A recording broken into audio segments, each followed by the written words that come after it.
ETV Bharat Urdu में आपका खैर मकदम है। न्यूज़ टाइम की अहम खबरें। रियासत उत्तर प्रदेश के सियासी तौर पर मशहूर और मारूफ रहनुमा मुख्तार अंसारी को आज उनके आबाई गांव यूसुफपुरा मोहम्मदाबाद में सुपुर्द खाक कर दिया गया। उनकी नमाज जनाजा और तदफीन में हज़ारों की तादाद में लोगों ने शिरकत की। उनको सुपुर्द खाक किए जाने के वक्त उनकी अहलिया अफशा बेगम और बेटा अब्बास अंसारी MLA इस मौके पर मौजूद नहीं थे। मुख्तार अंसारी के अहले खाना और करीबी दोस्तों को कब्रिस्तान के अंदर जाने की इजाज़त थी। साबिक MP मोहम्मद शहाबुद्दीन के बेटे ओसामा शहाब भी मुख्तार अंसारी की आखिरी रसूमात में शिरकत के लिए गाजीपुर पहुंचे थे। योगी हुकूमत में वजीर ओम प्रकाश राजभर ने कहा कि मुख्तार अंसारी गरीबों के मसीहा और इनकलाबी थे। उन्होंने कहा कि मुख्तार अंसारी गरीबों की मदद करते रहे हैं और लोग उन्हें गरीबों का मसीहा जानते हैं। समाजवादी पार्टी के कौमी जनरल सेक्रेटरी आजम खान की अहलिया तज़ीन फातिमा, बड़े बेटे अदीब आजम खान और छोटे बेटे अब्दुल्ला आजम खान पर इल्ज़ाम आयद किया गया है कि खाद की दुकानों पर कब्जा करके उसको अपने हमसफ़र रिजॉर्ट में शामिल कर लिया था। इस मामले में समाअत MP MLA मजिस्ट्रेट कोर्ट में हुई और तीनों पर फर्द जुर्म आयद किए गए।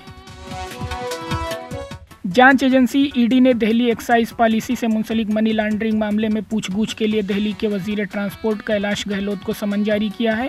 ये पेशरफ्त केजरीवाल को गिरफ्तार करने के बाद हुई है। सदर जमहूरिया द्रौपदी मुर्मू ने साबिक वजीर आजम चौधरी चरण सिंह, PV नरसिम्हा राव, ज़रई साइंसदान डॉक्टर MS स्वामीनाथन और बिहार के साबिक वजीर आला कर्पूरी ठाकुर को भारत रत्न से नवाजा। इसका ऐलान पहले ही हो चुका था। नेशनल कॉन्फ्रेंस के नायब सदर उमर अब्दुल्ला का कहना है कि लोकसभा इंतखाबात में उनकी शिरकत का फैसला पार्टी हाईकमान करेगी। उन्होंने कहा कि हम अपने मंशा और ख्वाहिश के हिसाब से लोकसभा इंतखाबात के लिए उम्मीदवार का ऐलान करेंगे। नेशनल कॉन्फ्रेंस के सरपरस्त आला डॉक्टर फारूक अब्दुल्ला ने कहा कि BJP और उनके आलाकार हमें मजहबी, इलाकाई, लसानी, यहाँ तक कि मसलकी बुनियादों पर तकसीम करना चाहते हैं। उन्होंने कहा कि दुश्मन को ज़ेर करने के लिए हमें एक साथ मिलकर लड़ना होगा। इजराइल अक़वाम मुत्तहिदा की सलामती कौंसिल की रमज़ान में जंगबंदी की करारदाद और अक़वाम मुत्तहिदा की आला अदालत के गज़ा में इमदाद के लिए मज़ीद गुज़रगाहें खोलने के हुक्म की धज्जियाँ उड़ा रहा है। सह्यूनी फ़ौज गज़ा के निहत्ते फ़िलिस्तीनियों और बच्चों पर बर्बरियत की नई मिसाल कायम कर रही है।